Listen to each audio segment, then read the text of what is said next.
Hello and welcome. This is the expansion room where inner work meets impact.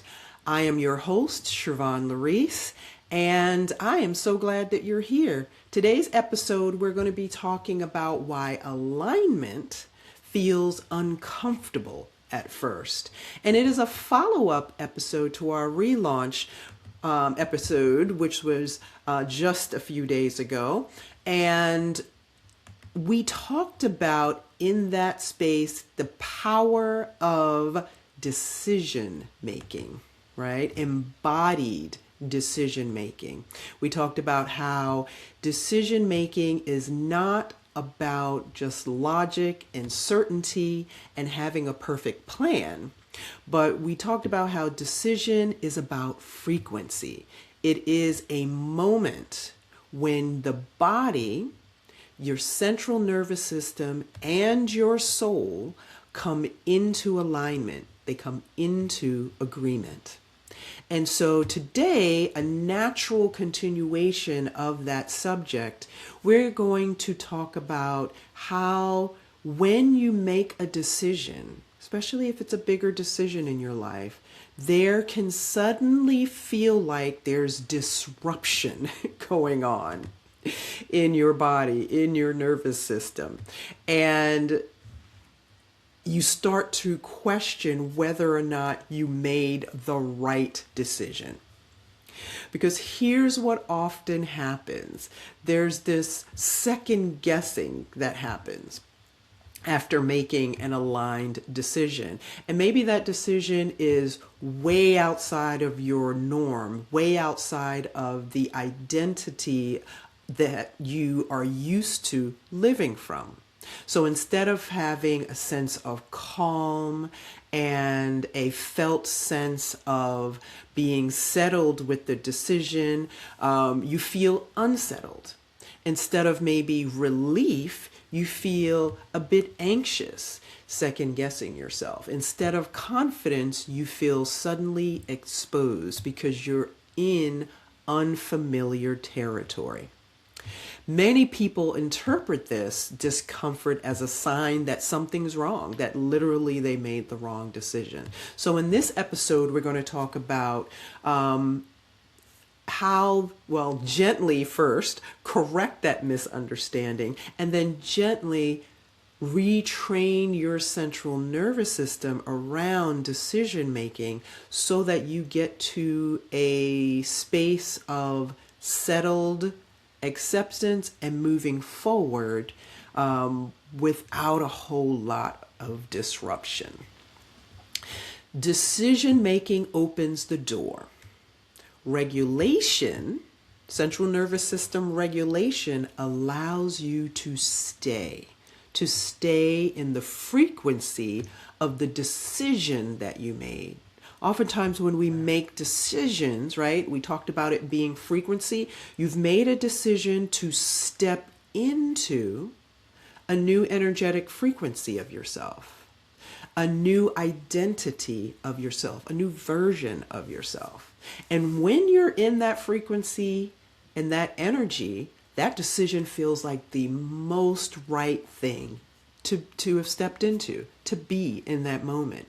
But then life does what life does, and our newfound identity or frequency starts to feel a little shaky because it is not as familiar to us as the identity that we had created the life that we're living in.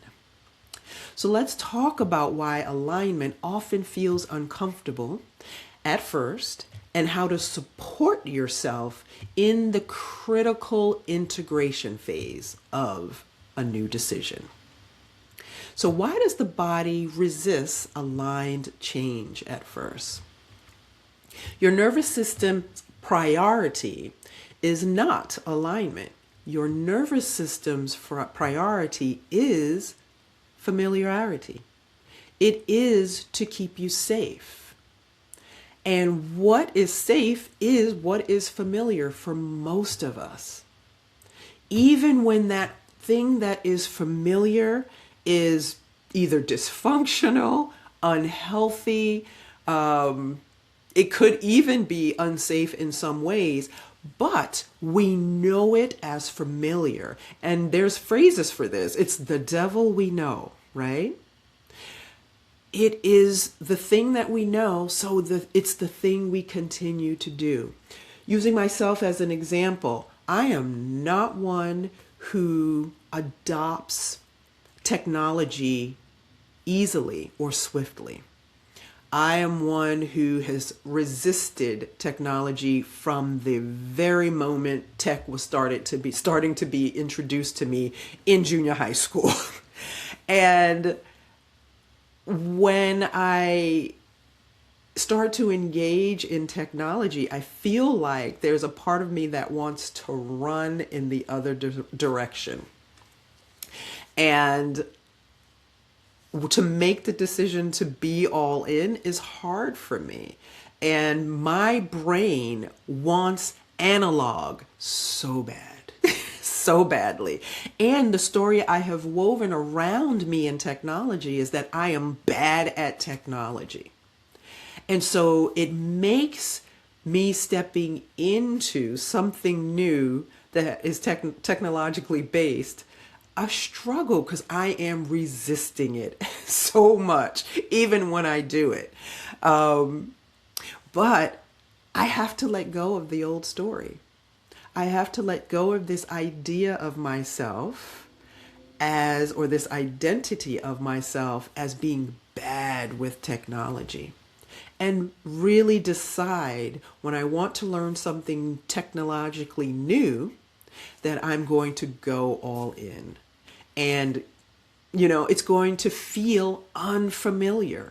It is going to feel, just knowing, I have to remind myself, it's going to feel uncomfortable. And that is okay. That is the learning process.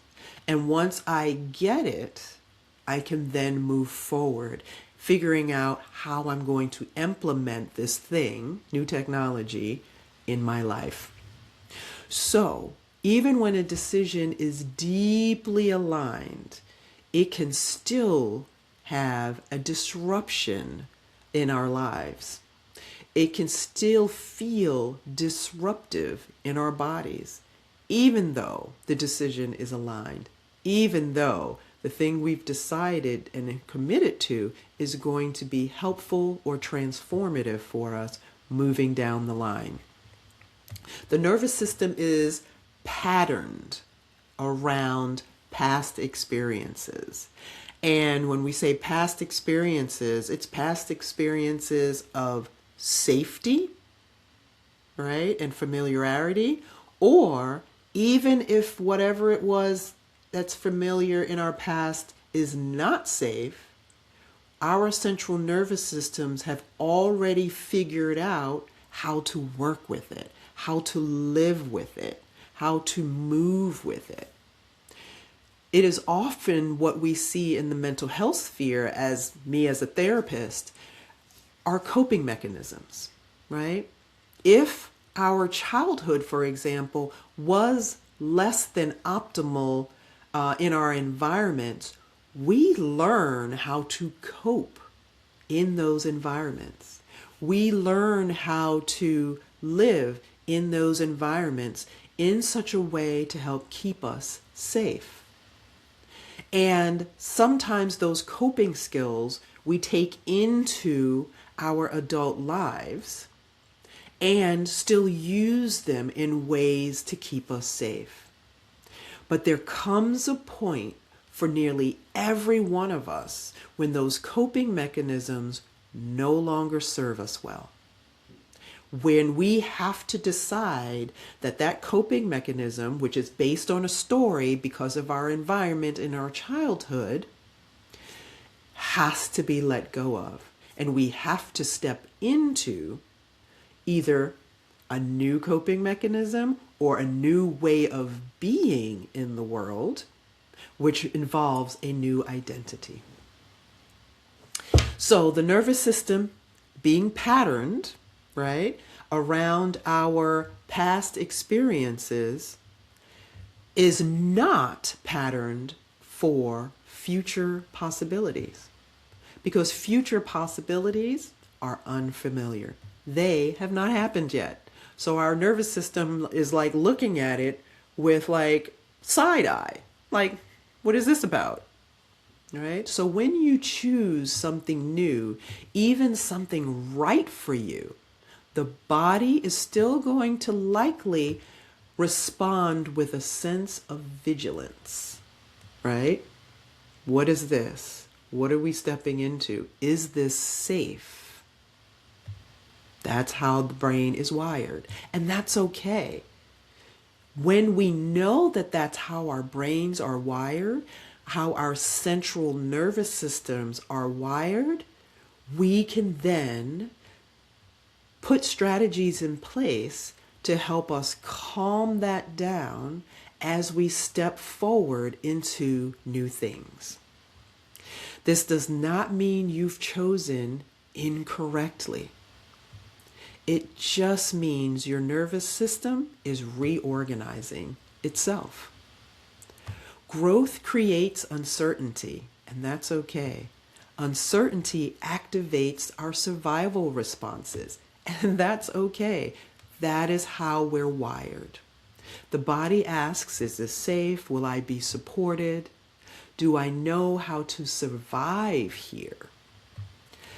Alignment does not erase those questions. It just brings them to the surface so that you can shift in ways or reorient yourself in ways that honor that part of yourself while still staying focused on the decision and the commitment you've made. This is why so many people say, oh, I thought once I decided it would feel easier. The ease comes later. Stability comes later. But first, you have to come to a place of adjustment, reorienting, right? Getting to yourself, your central nervous system, and your body to a place of recognizing that it is safe to move forward. So if you're feeling any level of discomfort after making a decision, it is not a red flag. It is just simply a signal that something new is trying to take root. And that is a good place to be in. So let's look at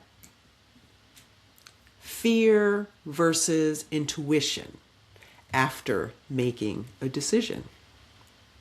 One of the most important distinctions to make after a decision is between fear and intuition. Have I made this decision out of fear, or have I made this decision out of intuition? So intuition speaks before a decision is made. So know that, right? So in our last episode, we did the practice of coming to stillness, connecting to the breath, turning your attention inward and listening. Listening for that still small voice, that inner voice within you, right? Listening to that gut instinct, right? And as you listen, as you tune in, the decision, your choices rise to the surface. And as you look at the choices, your body helps you essentially make a decision. And so the intuition comes before you make the decision. When we're looking at fear, however, fear speaks after, right? Fear speaks after the decision. Intuition is quiet. It's grounded. It is steady. It is part of the frequency, right, that we talked about. It is not rushed. It is not panicked. It simply knows. But when you think about fear, on the other hand, it is reactive. It shows up in a sense of urgency, doubt, and with this catastrophic way of thinking, right? So fear says, what if I made a mistake? What if this does not work out? What if I've chosen wrong, right? What if I lose something in this process? Intuition rarely argues, but fear always does. Always. So after a decision, fear will often arise and be a much louder voice because your old identity is losing control, right? It is the identity that has been tasked with keeping you safe and in the zone of familiarity all your life, most of your adult life. The familiar patterns are falling away and no longer apply when you make a new decision and step into a new identity. So instead of asking, is this fear a sign that I chose wrong? Ask yourself, is this fear a sign that something old is dissolving? Is this fear a sign that something old needs to be relinquished or let go of? Learning to stay present with fear without obeying it is part of embodied leadership. It is part of embodiment of decision making. So when we think about this idea of fear and intuition, fear and doubt prevents us from our growth and moving forward and stepping into the version of ourselves that have the greatest impact in our lives and in our world. Intuition is rooted in connection with self, connection with the version of ourselves that we are invited to step into. Intuition is connected to love. And I'm not talking about mushy romantic love. I'm talking about that part of ourselves that feels expansive, that was created as our whole selves, not the limited versions of ourselves that we allow to come forward into the world. Intuition is connected to who we are supposed to be. Some people use the term higher selves, right? Or source. It is the opposite of what fear is. So, how does growth activate survival patterns? Because that's really essentially what's coming up.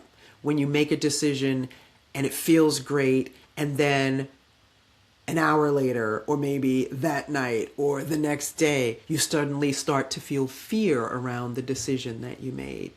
So how does that kind of embodied decision making or growth activate survival patterns? All right. Aligned growth activates those patterns because expansion requires more responsibility, more visibility, and more presence every single time. No matter what this kind of decision that you're making, it is going to require that you do something differently, that your actions in the world are different.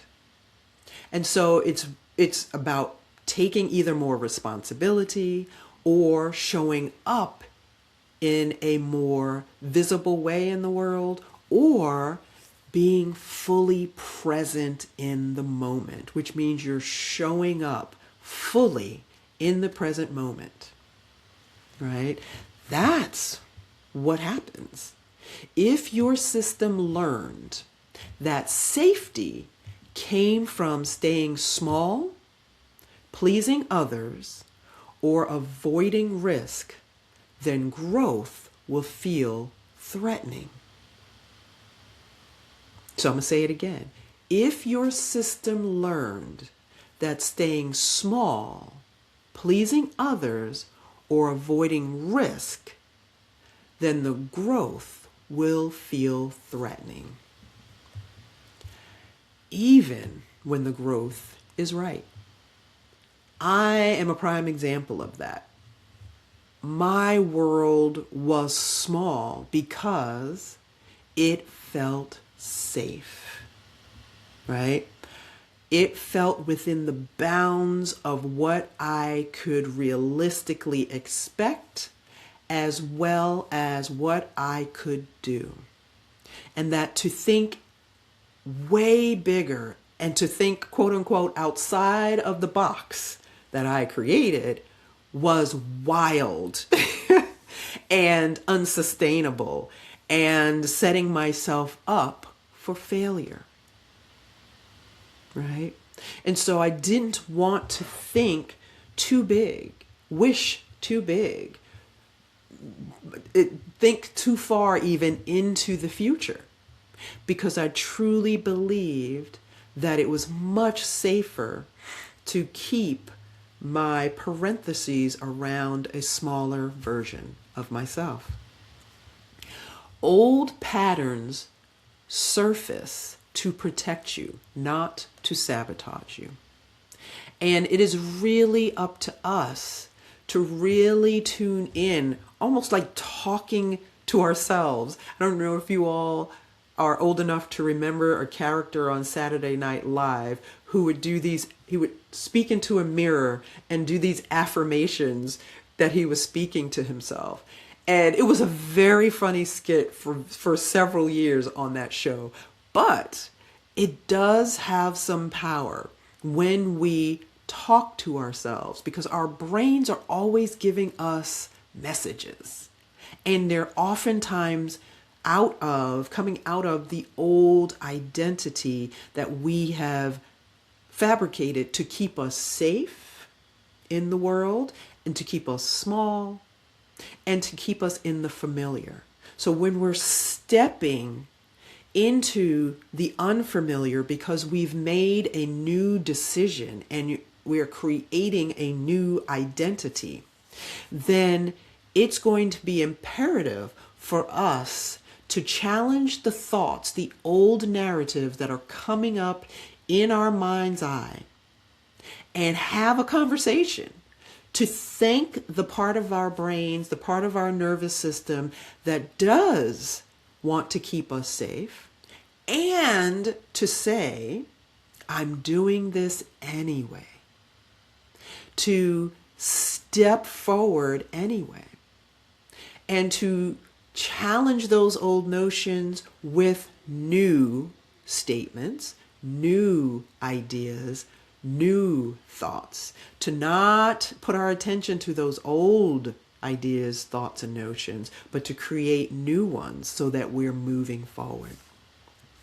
Know that doubt, overthinking, and procrastination, along with second guessing, are often the protective mechanisms or strategies our nervous system will use. They are not failures. They are the natural ways our brains are wired, our nervous systems are wired to keep us safe. This is why people oftentimes will abandon aligned choices that they've made, mistaking those choices for danger because fear has arisen and they have responded or reacted to that fear by retreating, stepping back from the idea, from the new decision, from the new identity that they originally made. But growth always asks the nervous system to recalibrate, to learn new definitions of safety, to trust a wider capacity, to step into a wider, broader capacity. I have always identified as an introvert. I'm definitely by nature a person who thrives in a space by myself. I've never had a problem being by myself. You'd have thought that I was raised as an only child, but in that space is where my imagination could flourish. I could read my books, where I also felt safe. When I made the decision to broaden and to expand my world and my work and my impact in the world, I had to really look at that part of my identity as an introvert. While, yes, I could say wholeheartedly that, yes, I am still an introvert, but how was I using introversion to hold me back? Right? To say no to things, to say no to experiences, because I'm an introvert. Introverts don't do that, right? But I had to reassess and let go of the narrative that I had woven around being an introvert so that I could step into things that were unfamiliar to me in order for me to inhabit or embody this new identity in my business to be able to have more impact in the world. So the question is not, why is this uncomfortable? Why do I feel uncomfortable in this new decision, in this new identity? The question is, can I stay present long enough for my system to learn something new? Can I stay present long enough for my system to learn something new? And that is where I've been, right? Rewriting my story, rewriting my narrative. And the guests that I will be inviting on this show will also be talking about the decisions that they've made in order to rewrite their identities in the world, to move forward, to have a greater impact in the world. Stabilizing your nervous system so your identity can take root is going to be a powerful practice whenever you're making a life-changing, life-altering, transformative decision in your life. It is learning how to stabilize your central nervous system so that your new decision, your new identity can take root. So key. And so regulation of your nervous system is what allows a new identity to take hold. And without it, like without taking time to regulate or recalibrate, a decision that you make becomes just a spike in your energy that is likely to collapse back into old patterns because your old patterns are well developed. Your brain kind of has grooves in it. And when we learn new things, we create new grooves in our brain so that the thing that we're doing becomes easier and easier. Think about the first time you got on a bicycle and someone was teaching you how to ride that bicycle, or the first time you got behind a wheel of a car, someone was teaching you how to drive. In either of those scenarios, it did not feel comfortable. You might have even thought, I am not good at this, or I am never going to get this. This does not feel sustainable. Sometimes even scary. I know for me when I was learning to drive, it felt scary and not sustainable. But as you do it over and over and over again, your body and your central nervous system gets used to doing that thing. All the way to the point where the grooves are really set and you can do them without thinking about them. How often have you driven to or from work and got to your destination and realized, wait, I didn't even realize I was driving, or, wow, that felt really short. I didn't realize I was driving, because your mind was on something else. And that part of your brain and your nervous system were on autopilot. And so that's what you're fighting with, right? Here, when you make a new decision and you're setting a new identity, it is like getting behind the wheel of a car for the very first time. So that you give yourself some grace here, right? Give yourself some compassion and know that it's not going to be instantaneous when you make a new decision. Your body is going to be a little bit nervous. When you got behind the wheel of that car for the first time, your body was tense, right? The first time I actually drove any length of distance for the first time, at the end of that drive, there was tension running through my shoulders, down my arms, into my hands. Why? Because I had held on to that steering wheel for dear life. It was so scary for me. And now I can drive with just 2 fingers. It doesn't make any kind of tension in my body whatsoever, right? That's decision making. Right? That is putting a new decision and a new identity ahead of you and moving towards it. You're going to feel some of that tension. You're going to feel maybe even some of that anxiety. But if you don't stay the course, you will quickly collapse back into old patterns, old ways of doing things. Because that's what our central nervous systems want us to do, is to stay familiar. So stabilization looks like slowing down instead of rushing to prove something. Grounding into the body on a daily basis. So this is setting aside time to connect with yourself, to turn inward, to drop back into that inner voice. It is about reducing unnecessary stimulation. Sometimes when we make a decision in our lives, we do not, nor should we, announce it to everyone in our lives. Oftentimes, a decision that we've made may not be understood by other people in our lives, because you know what? They're not in the same frequency you are.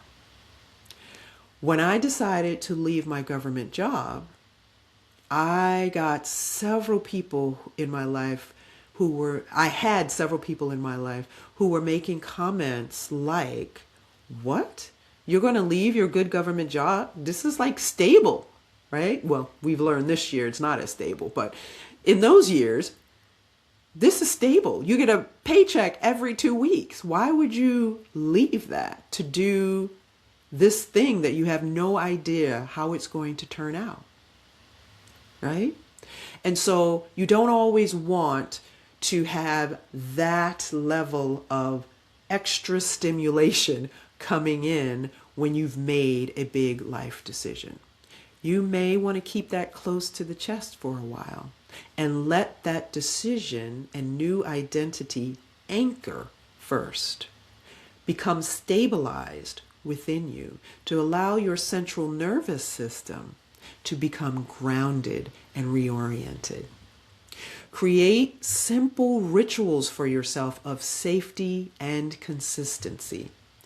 Your system needs repetition in these cases. Just like when you learned to drive or ride a bicycle for the first time, you had to do it over and over and over again in order for you to feel comfortable with it, for it to feel rooted. We have, even in our society, the saying, it's like riding a bike. Once you've learned to ride a bike, you can go years without riding and get back on a bicycle and it becomes natural again. Same thing here. Your system needs repetition. Know that your system does not need pressure. Okay? And so being careful about how you treat your central nervous system in this time can be really helpful to allowing your decision and your new identity to take root. So here are 3 stabilizing practices that I would invite you to step into. Taking that moment when you set aside a few minutes each day to get grounded, connect with your breath, and turn inward. You want to name the phase that you're in if you're still feeling a bit of uncertainty or anxiety by saying to yourself something like, I am integrating, right? When your brain goes through all of the what if this is fails, what if this was a bad choice, what if, you can say to yourself, I am integrating. I am learning something new. This alone reduces self-judgment. Orient to what is stable in your life. So looking around and naming what is supportive, what is solid for you, what is unchanged in your life can also help you feel more stable. So if you are changing, for example, in your business, you're either leaving a full-time job, starting a business, or you're doing a business and you are wanting to shift, level up, expand, right? These things can feel destabilizing. So take a moment to think about and acknowledge and name what is stable in your life, right? That could be a spouse or a partner in your life who is supportive and you feel grounded there. It could be a community of people in your life that make you feel supported and grounded. It could be where you physically live that makes you feel grounded and it is a safe space, right? It could be, your health. Whatever feels stable for you, note that on a regular basis and allow that feeling of groundedness to kind of permeate into these other areas. This tells your body that it is safe to stay here. And anchor the decision somatically.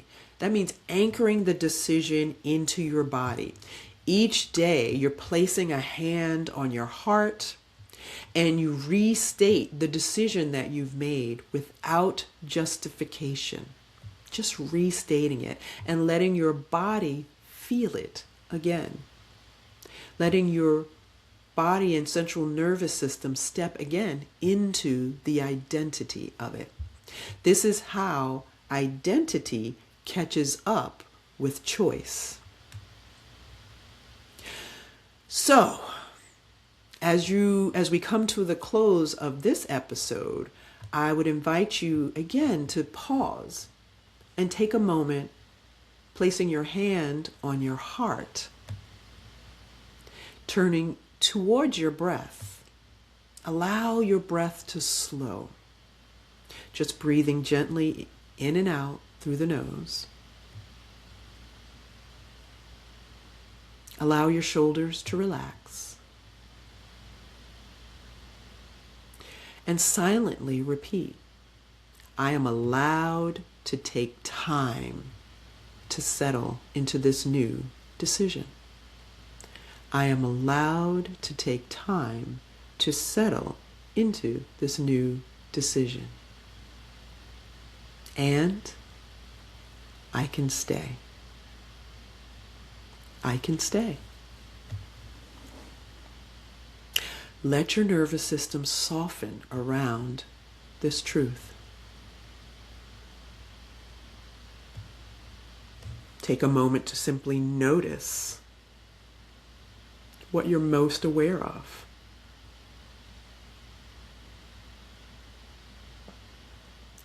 And I invite you to every day come back to this practice of just taking a few minutes that you set aside to pause, and in that stillness, connecting with your breath, and then connect to that inner voice, your intuition. And it's in this space that you reconnect to that decision. That will create the new grooves in your brain so that the old patterns no longer are the ones that are your go-to. It will allow you to more easily step into your new identity. And eventually, that old identity, your old patterns, will no longer be the default. So, if you're feeling a bit of discomfort after making a decision, know that you're not alone, for one thing, but you're also not failing and you're not behind. You are simply integrating, and that is okay. Alignment is not always immediately comfortable. Alignment is not always immediately comfortable, and that's okay. But it is stabilizing when given time and care to take root. So know that the start of 2026 can be the start of something new for you. Making a new decision, some people like to call it a resolution. I like to call them intentions. Making a new decision can help you move forward into a new identity. And from there, the practice of reorienting, grounding, and stabilizing in that new identity can be your practice. Stay with me here in the expansion room while we continue to explore these ideas together throughout the rest of this year. I thank you so much for being here, and join me next week here on the expansion room, where my guest and I will be discussing the 4 pillars of conscious leadership. But for now, have a good week.